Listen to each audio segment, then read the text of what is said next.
Hi hello నమస్తే welcome back to iDream media. ఈరోజు మనతో ఉన్నారు ఎన్ఐఎస్ఎం అండ్ క్యూపీఎఫ్పి సర్టిఫైడ్ అయిన సాయిరామ్ గారు. ముఖ్యంగా ప్రతి ఒక్కరికి కూడా మ్యూచువల్ ఫండ్స్లో ఇన్వెస్ట్ చేయాలనుకున్న వాళ్ళు ఎలాంటి ఫండ్స్లో ఇన్వెస్ట్ చేయాలి, అసలు నేను ఎన్ని ఫండ్స్లో ఇన్వెస్ట్ చేయాలి అని డౌట్స్తో ఉంటారు కదా, ఆ డౌట్స్ని ఈరోజు ఎపిసోడ్లో క్లారిఫై చేసుకుందాం.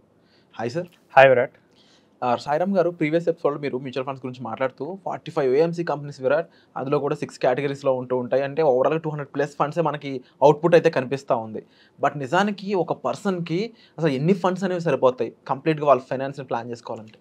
సో చాలా మంచి క్వశ్చన్ విరాట్. నేను కూడా నాకు దగ్గరకు వచ్చే క్లయింట్స్ పోర్ట్ఫోలియో చూస్తూ ఉంటాను. సో చాలామంది అవుట్ సైడ్ నుంచి వచ్చే వాళ్ళందరూ 25, 30, 40 ఫండ్స్ కూడా తీసుకొని వస్తారు. సో ఇన్ని ఫండ్స్ ఎందుకు అని నాకు కూడా డౌట్ వేస్తుంటుంది. సో ఒక పర్సన్ వచ్చాడు మన వీడియోస్ చూసి. సో ఆయన పోర్ట్ఫోలియోలో 400 సెక్యూరిటీస్ ఉన్నాయి. సో లిటరల్లీ ఆ పోర్ట్ఫోలియోని మాన్యువల్గా మనం అనలైజ్ చేయాలంటే రోజుకు ఒక ఫండ్ అనలైజ్ చేసినా కానీ సంవత్సరం పైన పడుతుంది. Of course. సో సాఫ్ట్వేర్తో అనలైజ్ చేసినా కానీ మా సాఫ్ట్వేర్ కూడా హ్యాంగ్ అయ్యి 2 hours తీసుకుంది. జస్ట్ పెట్టుకుంటూ వెళ్ళిపోయారు ఆయన. సో నేను అడిగాను, సో ఎందుకు ఇన్ని వాటిని పెట్టారంటే, నేను నా ఫ్రెండ్స్ పోర్ట్ఫోలియో చూశాను, వాళ్ళ టాప్ రిటర్న్ వచ్చే స్టాక్స్ లేదా ఫండ్స్ యాడ్ చేశాడు. నెక్స్ట్ ఏదైనా ఎన్ఎఫ్ఓ వస్తుంది, okay, new fund offer ads వస్తాయి, వెంటనే యాడ్ చేశాడు. ఓకే. నెక్స్ట్ యూట్యూబ్లో ఎవరైనా ఇది మంచిది అని చెప్తారు, ఓకే, యాడ్ చేశాడు.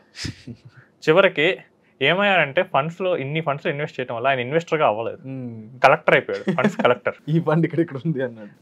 మొత్తం ఏమన్నా మార్కెట్లో ఉన్న ఫండ్స్ అన్నీ పెట్టుకున్నాడు. సో చాలా మంది కూడా అదే 400 కాదు, ఈవెన్ 25, 35 చేసినా కానీ మీరు కలెక్టరే అవుతారు, మీరు ఇన్వెస్టర్ ఎప్పటికీ అవ్వరు. సో మనకి పోర్ట్ఫోలియోలో మాక్సిమం రిటర్న్స్ జనరేట్ చేయడానికి 3 to 4 funds is more than enough. Proper utilization. ఎందుకంటే ఒక్కొక్క ఫండ్ 60 to 70 సెక్యూరిటీస్లో ఇన్వెస్ట్ చేస్తాయి. సో మనం ఎక్కువ చేసినా కానీ యూజ్ ఉండదు. సాయిరామ్ గారు, జనరల్గా ఒక ఫండ్లో పెట్టామంటే తర్వాత ఒక 50 నుంచి 100 కంపెనీలో మనం ఇన్వెస్ట్ చేసినట్టే, వాటిలో పార్ట్ ఓనర్ అనే చెప్పొచ్చు. అలాంటిది ఒక మంచి ఫండ్స్లో మనం సెలెక్ట్ చేసుకోవాలి, అది కూడా 2, 3, 4 అంటున్నారు కదా మీరు. ఎలా చూస్ చేసుకోవాలి ఆ ఫండ్స్ని, ఎన్ని ఉంటాయి? మనం ఎప్పుడైనా కానీ పోర్ట్ఫోలియో కన్స్ట్రక్ట్ చేసేటప్పుడు 4 to 5 ఫండ్స్. సో అందులో ఫస్ట్ కేటగిరీ వచ్చేసరికి flexi or multi cap. Okay. So మన పోర్ట్ఫోలియో ఉండాల్సిన ముఖ్యమైన ఫండ్ అది. ఇదే మన కోర్ పార్ట్. అంటే మనం ఇల్లు కట్టేటప్పుడు పిల్లర్స్ ఎలాంటిదో, సో ఈ ఫ్లెక్సీ క్యాప్ కానీ మల్టీ క్యాప్ కానీ depending upon the risk capital of the person pillars లాంటిది. నెక్స్ట్ వచ్చేసరికి mid cap or small cap. So depending upon the risk capital of the client. Okay. So ఇవి ఎలాంటివి అంటే మనకి finishers లాంటివి, so అది మనకి హార్దిక్ పాండ్యా లాంటివి. సో లాస్ట్లో వచ్చేసి హిట్టింగ్ చేస్తాయి. సో నెక్స్ట్ వచ్చేసేసరికి ఒక డెట్ ఫండ్ లేదా ఒక ఆర్బిట్రాజ్ ఫండ్. ఓకే. రిస్క్ ఇదేంటంటే మనకి స్టెబిలిటీ ఇస్తుంది పోర్ట్ఫోలియోకి. సో ఇవి ఎప్పుడు నెగిటివ్కి వెళ్ళవు. సో కాబట్టి ఒకవేళ మార్కెట్ కరెక్షన్ ఉన్నప్పుడు మనం వెంటనే ఈక్విటీ కొనుక్కోవచ్చు. అప్పుడు క్యాష్ ఎవరు ఇస్తారు? అవును.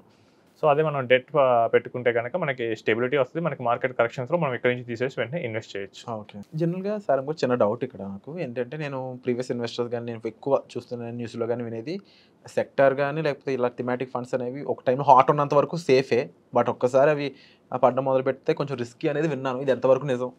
సో మీరు చెప్పింది చాలా కరెక్టే విరాట్.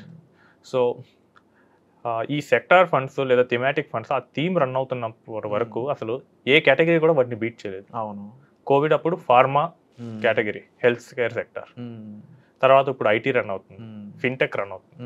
సో ఈ థీమ్ రన్ అయ్యేటప్పుడు అసలు ఏ కేటగిరీ కూడా దాన్ని బీట్ చేయలేదు. బాహుబలి అని చెప్పి మీకు 2007 ఆ టైంలో, 2004 నుంచి 7 ఆ టైంలో మనకి రోడ్లు ఇవన్నీ అప్పుడప్పుడే డెవలప్ చేస్తూ ఉన్నారు.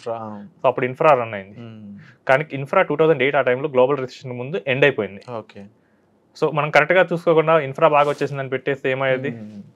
సో టు బి స్పెసిఫికల్గా ఎస్బీఐ ఇన్ఫ్రాస్ట్రక్చర్ ఫండ్ 2007లో స్టార్ట్ చేశారు. ఓకే. సో అప్పుడు మీరు ఒక 10,000 ఇన్వెస్ట్ చేస్తే 2020లో కూడా సేమ్ 10,000 ఉంది.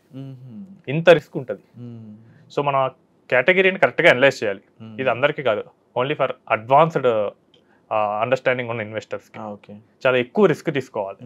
ఎందుకంటే కరెక్ట్ అయితే కనుక మనకి 40, 50, 60% వస్తాయి ఈజీగా.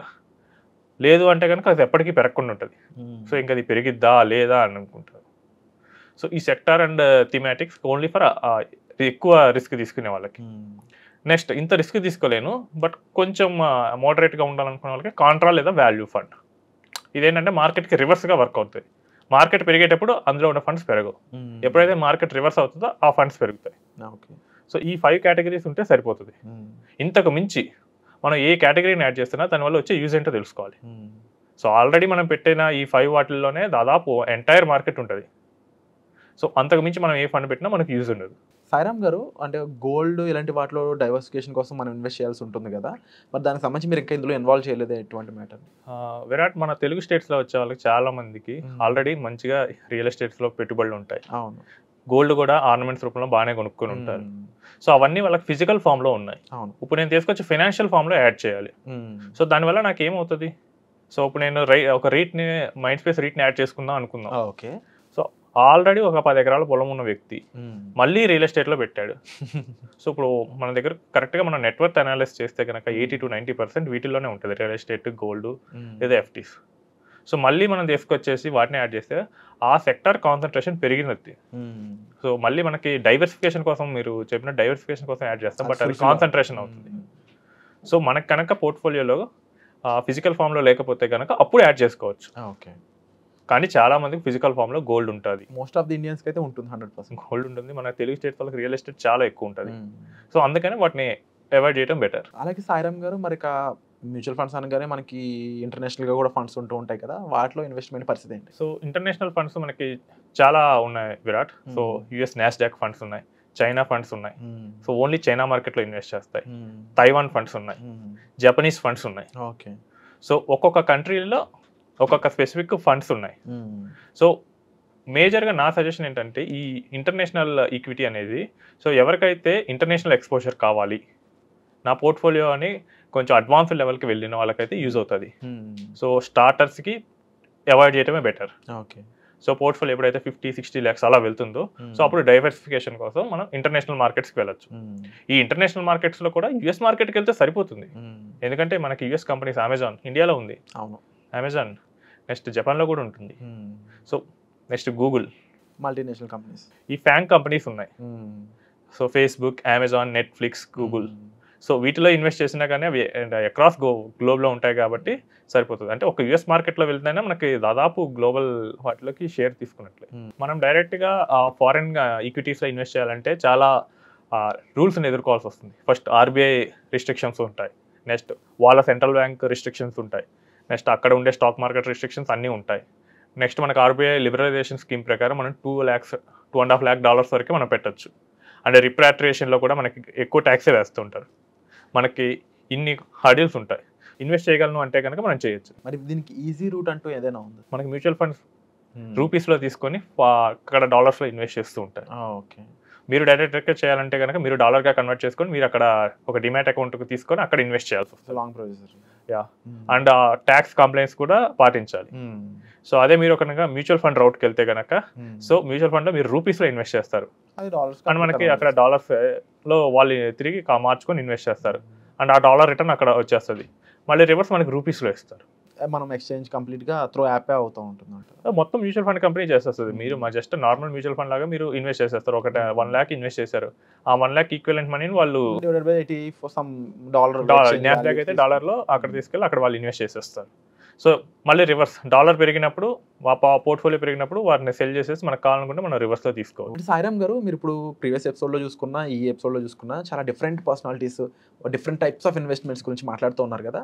మీ దగ్గరకు వచ్చే క్లయింట్స్కి ఈ విషయాన్ని మీరు సాల్వ్ చేస్తారు? అవును విరాట్. సో వచ్చే క్లయింట్స్ ప్రతి ఒక్కళ్ళకి వాళ్ళ డీటెయిల్స్ తీసుకొని వాళ్ళ గోల్స్ ఏంటి, సో దాని ప్రకారం ఏ కేటగిరీస్లో ఇన్వెస్ట్ చేయాలి, దాన్ని ఎలా ప్లాన్ చేయాలి, సో ఇన్వెస్ట్మెంట్ ప్రాసెస్ ఎలా చేయాలి, సో ఇవి మొత్తం ఎండ్ టు ఎండ్ మేము హ్యాండిల్ చేసేస్తాం. ఓకే. సో వాటి రివ్యూస్, నెక్స్ట్ మానిటరింగ్, ఇవన్నీ మేము హ్యాండిల్ చేసేస్తాం. సో మీరు ఇంటర్నేషనల్ ఫండ్స్ కోసం చూస్తున్నా, ఇండియన్ డొమెస్టిక్ సంబంధించి చూస్తున్నా, అండ్ ఇన్వెస్ట్మెంట్స్, పర్సనల్ ఫైనాన్స్, అలాగే ఓవరాల్ ట్యాక్స్ డిడక్షన్ సంబంధించి, ఓవరాల్ మీ పర్సనల్ ఫైనాన్స్ సంబంధించిన విషయాలన్నింటి కూడా మీరు ఒక రైట్ ప్రొఫెషనల్తో షేర్ చేసుకుని దాన్ని మేనేజ్ చేసుకోవాలనుకున్నట్లయితే మీరు డిస్ప్లే అవుతున్న నెంబర్స్ కాల్ చేసి డైరెక్ట్గా సాయిరామ్ గారి యొక్క పర్సనల్ అపాయింట్మెంట్ తీసుకొని సార్ని కలవచ్చు.